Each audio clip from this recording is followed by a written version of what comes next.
ഇവിടെ 17th question ശ്രദ്ധിക്കുക. എന്താ ക്വസ്റ്റ്യൻ പറഞ്ഞിരിക്കുന്നത്? If y is equal to cos square x plus sec square x, then നമ്മുടെ 4 condition.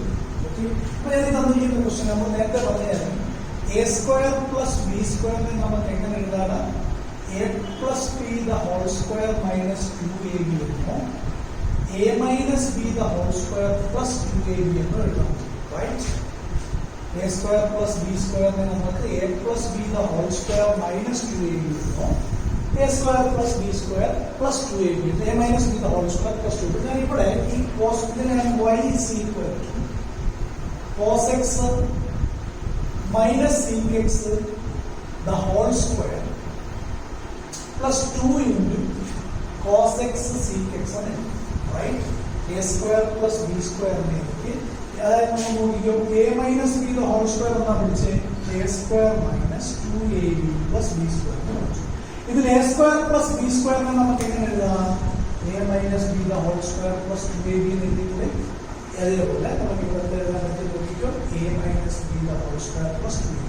അപ്പൊ എല്ലാവർക്കും അറിയാം cos x minus sec x the whole square plus ഈ കോസും സീക്കും റെസിപ്രോക്കൽ ഫംഗ്ഷൻസ് അല്ലേ? അതുകൊണ്ട് ഇത് രണ്ടും കട്ടാക്കി. അപ്പോൾ നമ്മൾ y എന്ത് കിട്ടി? cos x minus sec x the whole square plus 2.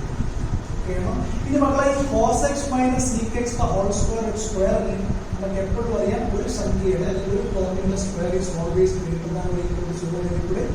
അപ്പോൾ cos x minus sec x the whole square എപ്പോഴും ഉണ്ടായിരിക്കും greater than or equal to 0 ആയിരിക്കും. നമ്മൾ പിന്നെ cos x minus sec x the whole square plus 2 എന്ന രണ്ട് സൈഡിൽ ഒരു 2 ആയിരിക്കും. അപ്പോൾ നമ്മുടെ y is always greater than or equal to 2. Option number നിങ്ങളുടെ ഓപ്ഷൻ ശ്രദ്ധിക്കുകയാണെങ്കിൽ ഓപ്ഷൻ സി ആണ് നമ്മുടെ. ഓക്കെയാണോ? ഇനി അടുത്ത question നോക്കിക്കും.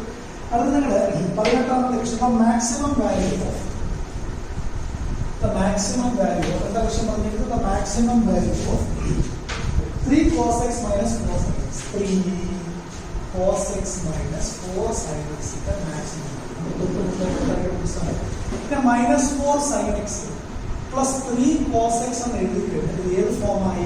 a sin x plus b cos x ഫോമായിട്ട് ഇതിന്റെ മാക്സിമം വാല്യൂ എപ്പോഴും എന്തായിരിക്കും? Root of a square plus b square. ഇവിടെ എന്തുവരും? Root of minus 4 plus 5 plus 3 square root of 16 plus 9 root 25 3 times 5. The maximum value 5 ആണ്. ഈ option D ആണ്. Okay, നമ്മുടെ 20th question last question നമ്മൾ ചെയ്യാൻ പോകുന്നത് 20th ക്വസ്റ്റ്യൻ. നമ്മുടെ 20th ക്വസ്റ്റ്യൻ പറയുന്നത് if tan alpha is equal to n divided by n plus 1 tan beta is equal to 1 divided by 2m plus 1 ആണ് എങ്കിൽ then എന്താ കണ്ടുപിടിക്കേണ്ടത്? ആൽഫ പ്ലസ് ബീറ്റ കണ്ടുപിടിക്കണം. Okay, so alpha plus beta കണ്ടുപിടിക്കാൻ what is tan of alpha plus beta? നമുക്ക് എല്ലാവർക്കും അറിയാം tan of alpha plus ബീറ്റയുടെ formula tan alpha plus tan beta divided by 1 minus tan alpha tan beta. അപ്പോൾ tan of alpha plus beta is equal to values ഇട്ട് കൊടുത്തേ m divided by m plus 1 plus 1 divided by 2m plus 1 divided by 1 minus m divided by m plus 1 into 1 divided by 2m plus 1.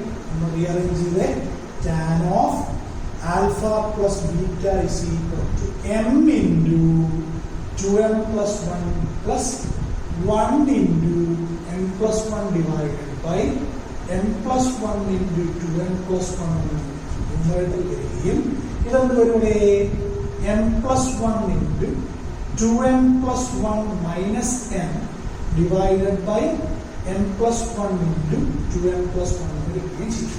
ഈ രണ്ട് term cancel ആയി പോയ ആൾക്കാർ എല്ലാ ശ്രദ്ധിക്കുന്നുണ്ടോ? ബാക്കി എന്ത് നോക്കിക്കേ tan of alpha plus beta is equal to 2m square plus m plus n plus 1 divided by 2m square plus m 2m square plus m plus 2m plus 1 minus m.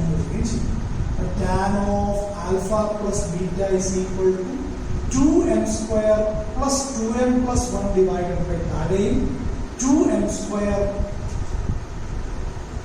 plus 2m plus 1. Then the katai poi tan of alpha plus beta is equal to 1 wherein alpha plus beta tan inverse of pi by 4.